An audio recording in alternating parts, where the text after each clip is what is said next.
ನಗರದಲ್ಲಿ ಹಮ್ಮಿಕೊಂಡಿದ್ದ ಮಾಧ್ಯಮಗೋಷ್ಠಿಯಲ್ಲಿ ಎಸ್ಟಿ ಮೋರ್ಚಾದ ಜಿಲ್ಲಾ ಅಧ್ಯಕ್ಷರಾದ ರವಿ ವಗ್ಗೆ ಮಾತನಾಡಿ, ಮಾರ್ಚ್-ಏಪ್ರಿಲ್ನಲ್ಲಿ ರಾಜ್ಯದ ಕಾಂಗ್ರೆಸ್ ಸರ್ಕಾರ ಸುಮಾರು 187 ಕೋಟಿಯಷ್ಟು ವಾಲ್ಮೀಕಿ ನಿಗಮದಲ್ಲಿ ಹಲವು ಖಾತೆಗಳಲ್ಲಿ ಪೇ ಖಾತೆಗಳನ್ನು ನಿರ್ಮಾಣ ಮಾಡಿ ಆ ಖಾತೆಗಳ ಮೂಲಕ ಹಣವನ್ನು ವರ್ಗಾವಣೆ ಮಾಡಿ ನಮ್ಮ ಸಮುದಾಯಕ್ಕೆ ಬರುವಂತಹ ಬಡವರಿಗೆ, ವಿದ್ಯಾರ್ಥಿಗಳಿಗೆ ಬರುವಂತಹ 187 ಕೋಟಿ ಹಣ ಭ್ರಷ್ಟಾಚಾರ ಮಾಡಿದ ಕಾಂಗ್ರೆಸ್ ಸರ್ಕಾರದ ವಿರುದ್ಧ ದಿನಾಂಕ 28ರಂದು ಪ್ರತಿಭಟನೆ ಮೂಲಕ ಜಿಲ್ಲಾಧಿಕಾರಿಗಳ ಕಚೇರಿವರೆಗೆ ತೆರಳಿ ಮುತ್ತಿಗೆ ಹಾಕುವ ಒಂದು ಯೋಜನೆಯನ್ನು ರಾಜ್ಯಾಧ್ಯಕ್ಷರಾಗಿರುವಂತಹ BY ವಿಜಯೇಂದ್ರರವರ ಆದೇಶದ ಮೇರೆಗೆ ಪ್ರತಿಭಟನೆ ಹಮ್ಮಿಕೊಳ್ಳಲಾಗಿರುವುದಾಗಿ ತಿಳಿಸಿದರು. ಕಳೆದ ಮಾರ್ಚ್ ತಿಂಗಳಲ್ಲಿ ಏನು ರಾಜ್ಯದ ಕಾಂಗ್ರೆಸ್ ಸರ್ಕಾರ ಸುಮಾರು 187 ಕೋಟಿಯಷ್ಟು ವಾಲ್ಮೀಕಿ ನಿಗಮದಲ್ಲಿ ಏನೊಂದು ಸುಮಾರು ಹಲವು ಖಾತೆಗಳಲ್ಲಿ ಫೇಕ್ ಖಾತೆಗಳನ್ನು ನಿರ್ಮಾಣ ಮಾಡಿ ಆ ಖಾತೆಗಳ ಮುಖಾಂತರ ಏನು ಇವತ್ತಿನ ದಿವಸ ಹಣವನ್ನು ವರ್ಗಾವಣೆ ಮಾಡಿ ಏನು ನಮ್ಮ ಸಮುದಾಯಕ್ಕೆ ಬರ್ತಕ್ಕಂಥ ನಮ್ಮ ಸಮುದಾಯದ ಬಡ ಜನರಿಗೆ, ವಿದ್ಯಾರ್ಥಿಗಳಾಗಿರ್ಬೋದು ಹಾಗೂ ಬಡವರಿಗೆ ಬರ್ತಕ್ಕಂಥ 187 ಕೋಟಿಯನ್ನು ಏನು ಇವತ್ತಿನ ದಿನ ಭ್ರಷ್ಟಾಚಾರ ಮಾಡಿ ಅದನ್ನು ತಿಂದು ತೆಗೆದಿರ್ತಕ್ಕಂಥ ಕಾಂಗ್ರೆಸ್ ಸರ್ಕಾರದ ವಿರುದ್ಧ ನಾಳೆ ಬರುವ ದಿನಾಂಕ 28ರಂದು ಬೆಳಗ್ಗೆ 11:12 ಗಂಟೆಗೆ ಗಾಂಧಿ ವೃತ್ತದಿಂದ ಜಿಲ್ಲಾಧಿಕಾರಿ ಕಚೇರಿಗೆ ರಸ್ತೆ ಮುಖಾಂತರ ಪ್ರತಿಭಟನೆ ಮಾಡುವ ಮುಖಾಂತರ ಜಿಲ್ಲಾಧಿಕಾರಿ ಕಚೇರಿಗೆ ನಾವು ಮುತ್ತಿಗೆ ಹಾಕುವ ಒಂದು ಯೋಜನೆಯನ್ನು ಮಾನ್ಯ ನಮ್ಮ ರಾಜ್ಯದ ಅಧ್ಯಕ್ಷರಾಗಿರ್ತಕ್ಕಂಥ ನಮ್ಮ ಎಸ್ಟಿ ಮೋರ್ಚಾ ಅಧ್ಯಕ್ಷ ಬಂಗಾರ ಹನುಮಂತವರು ಹಾಗೂ ನಮ್ಮ ರಾಜ್ಯದ ಅಧ್ಯಕ್ಷರಾಗಿರ್ತಕ್ಕಂಥ BY ರಾಘವೇಂದ್ರ ಅವರ ಒಂದು BY ವಿಜಯೇಂದ್ರ ಅವರೊಂದು ನಿರ್ದೇಶನದ ಆದೇಶದ ಮೇರೆಗೆ ಬರುವ 28ರಂದು ನಾವು ಪ್ರತಿಭಟನೆ ಹಮ್ಮಿಕೊಂಡಿದ್ದೇವೆ. ಈ ಪ್ರತಿಭಟನೆಗೆ ನಮ್ಮ ಜಿಲ್ಲೆಯಲ್ಲಿ ಬರ್ತಕ್ಕಂಥ ನಮ್ಮ ಪರಿಶಿಷ್ಟ ಪಂಗಡದ ಎಲ್ಲ ಒಳಪಂಗಡದ ಸಮುದಾಯದವರು ಬರುವ 28ನೇ ತಾರೀಕಿನಂದು ಆ ಸಭೆಗೆ ಆಗಮಿಸಿ ನಮ್ಮ ಏನು ಸಮುದಾಯಕ್ಕೆ ಅನ್ಯಾಯ ಮಾಡಿರ್ತಕ್ಕಂಥ ರಾಜ್ಯದ ಸಿದ್ದರಾಮಯ್ಯನವರ ಸರ್ಕಾರ, ಯಾಕಂದರೆ ಸಿದ್ದರಾಮಯ್ಯನವರು ಚುನಾವಣೆಗಳು ಬಂದಾಗ ಅವರಿಗೆ ಅಹಿಂದ ನೆನಪಾಗ್ತದೆ. ಹೆಂಗೆ ಅಹಿಂದ ನೆನಪಾಗ್ತದಪ್ಪ ಅಂದ್ರೆ ನಾವು ದಲಿತರ ಪರವಾಗಿ, ಹಿಂದುಳಿದವ್ರ ಪರವಾಗಿ ಇದ್ದೀವಿ ನೆನಪಾಗ್ತದೆ. ಚುನಾವಣೆ ಮುಗಿದ ನಂತರ ಅವರಿಗೆ ಆ ಹಿಂದೆ ಹೋಗಿಬಿಡ್ತದೆ, ಬರೀ ಒಂದು ಉಳಿದು ಬಿಟ್ಟಿರ್ತದೆ. ಹೀಗಾಗಿ ಹಿಂದುಳಿದವರಿಗೆ, ದಲಿತರಿಗೆ ವಿಶೇಷವಾಗಿ ಈ 187 ಕೋಟಿ ಅಷ್ಟೇ ಅಲ್ಲದೇ SCP TSP ಯೋಜನೆ ಬರ್ತಕ್ಕಂಥ 25,000 ಕೋಟಿಯಷ್ಟು ನಮ್ಮ ಸಮುದಾಯಕ್ಕೆ ಎಂಥ ಅನ್ಯಾಯ ಮಾಡ್ತದೆ ರಾಜ್ಯ ಕಾಂಗ್ರೆಸ್ ಸರ್ಕಾರ ಅಂದ್ರೆ, ಒಂದು ಕಡೆ SCP TSP ಯೋಜನೆಯಲ್ಲಿ ಬರ್ತಕ್ಕಂಥ 25,000 ತೆಗೆದು ಬೇರೆ ಒಂದು ಟ್ರಾನ್ಸ್ಫಾರ್ಮರ್ ಇಲಾಖೆ ಹಾಕುವ ಮುಖ ಅದಕ್ಕೆ ಉಪಯೋಗ ಮಾಡ್ತಾರೆ, ಅಲ್ಲೊಂದು ಅನ್ಯಾಯ ಮಾಡ್ತಾರೆ. ಅದು ಆಗಲಿ, ಇದು ನೇರವಾಗಿ 187 ಕೋಟಿಯಷ್ಟು ಹಣವನ್ನು ನೇರವಾಗಿಯೇ ಅದು ಬೇರೆ ಸರ್ಕಾರ ಯೋಜನೆಗಲ್ಲದೇ ಫೇಕ್ ಅಕೌಂಟ್, ಎಂಥ ಅಕೌಂಟ್ಗಳು ಅಂದರೆ ತಮಗೆ ಇವತ್ತು ಹೇಳಬೇಕು, ಬಂಗಾರ ಅಂಗಡಿ, ಜ್ಯುವೆಲರ್ ಶಾಪ್ಗಳಿಗೆ ಹಣ ವರ್ಗಾವಣೆ ಆಗ್ತದೆ, ಮತ್ತು ಬಾರ್ ರೆಸ್ಟೋರೆಂಟ್ಗಳಿಗೆ ಹಣ ವರ್ಗಾವಣೆ ಆಗ್ತದೆ. ಸರ್ಕಾರದ ಹಣ ಬಾರ್ ರೆಸ್ಟೋರೆಂಟ್ಗಳಿಗೆ, ಫೇಕ್ ಕಂಪನಿಗಳಿಗೆ ಆಗ್ತದಂದ್ರೆ ಇದರ ಒಂದು ನಮ್ಮ ಹಣಕಾಸು ಇಲಾಖೆಯ ಅನುಮತಿ ಇಲ್ಲದೆ ಆಯ್ತೇನೋ ಅನ್ನುವಂಥದ್ದೇ ಪ್ರಶ್ನೆ ಆಗಿ ಉಳಿತದೆ ಇವತ್ತಿನ ದಿವಸ. ಹಣಕಾಸು ಇಲಾಖೆಯನ್ನು ನೋಡಿಕೊಳ್ತಕ್ಕಂಥ ಸಿದ್ದರಾಮಯ್ಯನವರೇ ಇದಕ್ಕೆ ನೇರ ಹೊಣೆಗಾರರಾಗ್ತದೆ. ಯಾಕಂದ್ರೆ ಅವರ ಗಮನಕ್ಕೆ ಬರಲಾರ್ದೆ ಐತೆ ಹಂಗಿದೆ. ಬರೀ ಆ ಒಬ್ಬ ಸಚಿವರ ರಾಜೀನಾಮೆ ಕೊಡಿಸುವ ಮುಖಾಂತರ ಅದನ್ನು ಮುಚ್ಚುವ ಕೆಲಸ ಮಾಡಿದ್ರೆ ಭಾರತೀಯ ಜನತಾ ಪಕ್ಷ ಯಾವತ್ತೂ ಬಿಡುವುದಿಲ್ಲ, ಅದಕ್ಕೊಂದು ತಾರ್ಕಿಕ ಅಂತ್ಯಕ್ಕೆ ಒಯ್ಯುವವರೆಗೂ ಇದು ಬಿಡುವುದಿಲ್ಲ ಅಂತೇಳಿ ನಮ್ಮ ರಾಜ್ಯಾಧ್ಯಕ್ಷರು ಒಂದು ಹೇಳಿದ್ದಾರೆ. ಅದೇ ರೀತಿ ನಾವು ಸಹಿತ ಸನ್ಮಾನ್ಯ ಆರ್ಥಿಕ ಇಲಾಖೆಯ, ಹಣಕಾಸು ಇಲಾಖೆಯ ಒಂದು ನಿರ್ವಹಣೆ ಮಾಡತಕ್ಕಂಥ ಸಿದ್ದರಾಮಯ್ಯನವರೇ ಇದಕ್ಕೆ ನೇರ ಹೊಣೆಯನ್ನು ಹೊತ್ತು ಅವರು ರಾಜೀನಾಮೆ ಕೊಡ್ಬೇಕಂತೇಳಿ ನಾವು ಬರುವ 28ನೇ ತಾರೀಕಿನಂದು ಪ್ರತಿಭಟನೆ ಹಮ್ಮಿಕೊಂಡಿದ್ವಿ. ಹೀಗಾಗಿ ತಾವೆಲ್ಲ ಸಮಾಜ ಬಂಧುಗಳು ಆ ಕಾರ್ಯಕ್ರಮಕ್ಕೆ ಆಗಮಿಸಿ ಅದನ್ನು ಯಶಸ್ವಿ ಕೋರ್ಬೇಕಂತೇಳಿ ನಾನೆಲ್ಲ ಸಮಾಜ ಬಂಧುಗಳಿಗೆ ತಮ್ಮ ಮುಖಾಂತರ ಮನವಿ ಮಾಡ್ತೇನೆ. ಮತ್ತು ಮುಂಬರುವ ದಿನಗಳಲ್ಲಿ ಏನು ಇವತ್ತಿನ ದಿವಸ ನಮ್ಮ ನಿಗಮದಿಂದ 187 ಕೋಟಿಯಷ್ಟು ಏನು ಇವತ್ತು ಹಣವನ್ನಾಗಿದೆ, ಅದು ಮರಳಿ ಸ್ವಲ್ಪ ಹಣ ಅದರಲ್ಲಿ ಮರಳಿ ಬಂದಿದೆ. ಅಂದರೆ ಏನಾಗ್ತದೆ, ಇದು ಸರ್ಕಾರದ ಖಜಾನೆಯಿಂದ ಯಾವಾಗ ಬೇಕಾವಾಗ ಬೇರೆ ಹೋಗ್ತದೆ, ಯಾವಾಗ ಬೇಕಾವಾಗ ಬೇರೆ ಬರ್ತಂದ್ರೆ ಇದಕ್ಕೆ ಯಾರು ಹೇಳೋರಿಲ್ಲ ಕೇಳೋರಿಲ್ದಂಗೆ ಆಗಿದೆ. ಹೀಗಾಗಿ ನಾವು ಯಾವುದೇ ಕಾರಣಕ್ಕೆ ಇದು ಬಿಡೋದಿಲ್ಲ, ಇದಕ್ಕೊಂದು ತಾರ್ಕಿಕ ಅಂತ್ಯ ಹುಡುವವರೆಗೂ ನಾವು ಇದನ್ನು ಪ್ರತಿಭಟನೆ ಮುಂದುವರಿಸ್ತೀವಿ ಅನ್ನುವಂಥ ಮಾತನ್ನು ಹೇಳಿ ಇದನ್ನು ಹೊಣೆ ಹೊತ್ತು ಮುಖ್ಯಮಂತ್ರಿಯವರು ರಾಜೀನಾಮೆ ಕೊಡ್ಬೇಕಂತೇಳಿ ಈ ಸಂದರ್ಭದಲ್ಲಿ ಹೇಳ್ತೇನೆ. ಹೀಗಾಗಿ ಎಲ್ಲ ಇನ್ನೊಂದು ವಿಶೇಷ ಹೇಳ್ಬೇಕಂದ್ರೆ, ಕಾಂಗ್ರೆಸ್ನಲ್ಲಿ ಇರ್ತಕ್ಕಂಥ ನಮ್ಮ ಸಮುದಾಯದ ಪ್ರಮುಖರು ಒಂದೇ ಒಂದು ಮಾತನ್ನು ಸಹಿತ ಪಿಟ್ಟು ಕಲ್ತಾ ಇಲ್ಲ ಇಲ್ಲಿವರೆಗೂ. ಅಂದರೆ ಯಾಕೆ ಹಿಂಗೆ ಆಗ್ತಾ ಇದೆ ಅಂದ್ರೆ, ನಮ್ಮ ಸಮುದಾಯಗಳಿಗೆ ಏನು ಮಾಡಿದ್ರು ನಡೀತದೆ ಅನ್ನುವಂಥ ವಾತಾವರಣ ಈ ರಾಜ್ಯದಲ್ಲಿ ನಿರ್ಮಾಣ ಆಗ್ಯದ.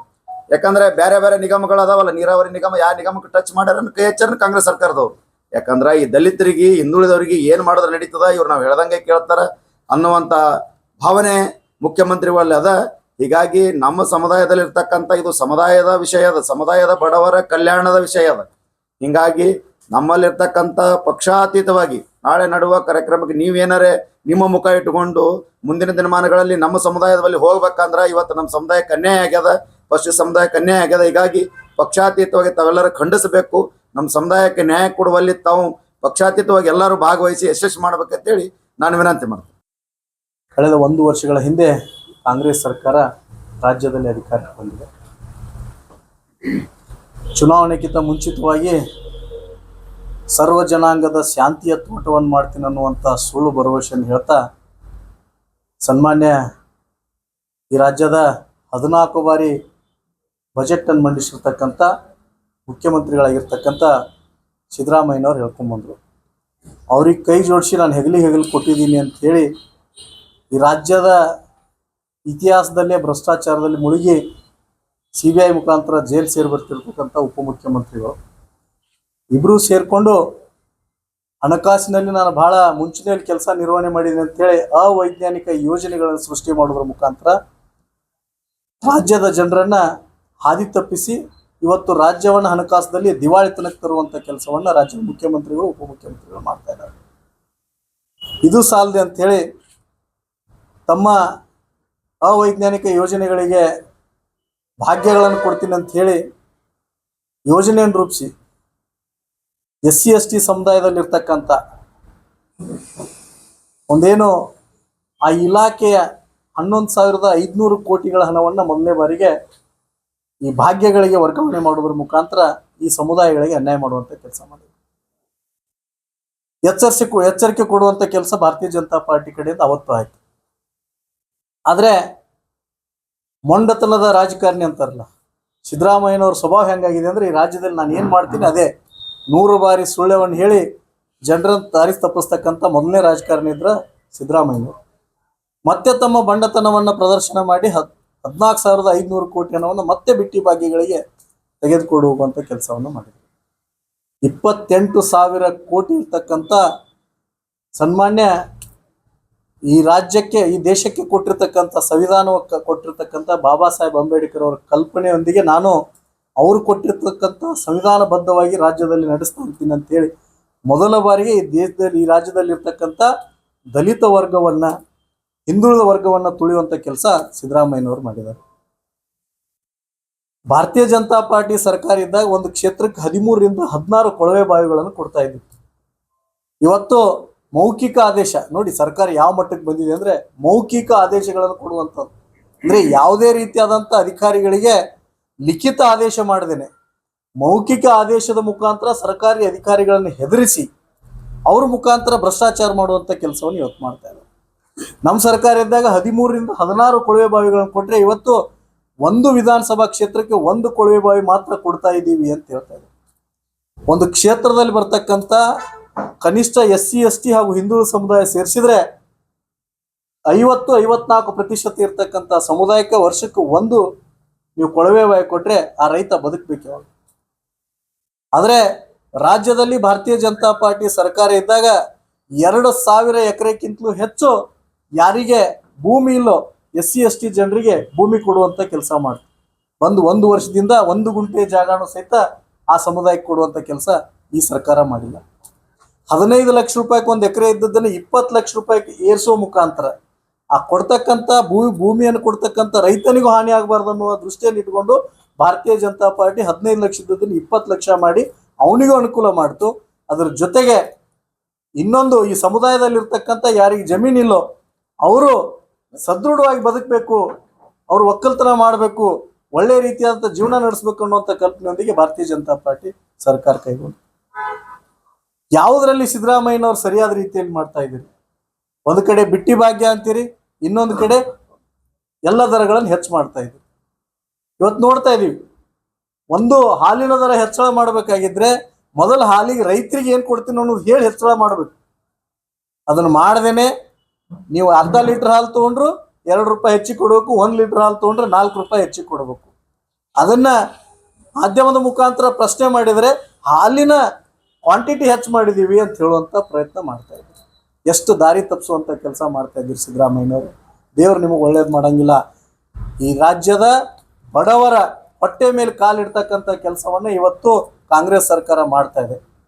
ಅದಕ್ಕೋಸ್ಕರ ಬರ್ತಕ್ಕಂಥ 28ನೇ ತಾರೀಕಿಗೆ ನಮ್ಮ ರಾಜ್ಯಾಧ್ಯಕ್ಷ ಆಗಿರ್ತಕ್ಕಂಥ BY ವಿಜೇಂದ್ರ ಅವರ ನೇತೃತ್ವದಲ್ಲಿ ಹಾಗೂ ST ಮೋರ್ಚಾದ ಅಧ್ಯಕ್ಷ ಆಗಿರ್ತಕ್ಕಂಥ ಬಂಗಾರು ಹನುಮಂತ ಅವರ ನೇತೃತ್ವದಲ್ಲಿ ನಮ್ಮ ಜಿಲ್ಲೆಯ ಜಿಲ್ಲಾ ಅಧ್ಯಕ್ಷ ಆಗಿರ್ತಕ್ಕಂಥ ಸನ್ಮಾನ್ಯ RS ಪಾಟೀಲ್ ಕೂಚ್ಬಾಳ್ ಅವರ ನೇತೃತ್ವದಲ್ಲಿ ಹಾಗೂ ಜಿಲ್ಲೆಯ ಎಲ್ಲ ಪ್ರಮುಖರ ನೇತೃತ್ವದಲ್ಲಿ ನಾವು 28ನೇ ತಾರೀಕು ಬೆಳಗ್ಗೆ ಹೋರಾಟವನ್ನು ಹಾಕೋತೀವಿ.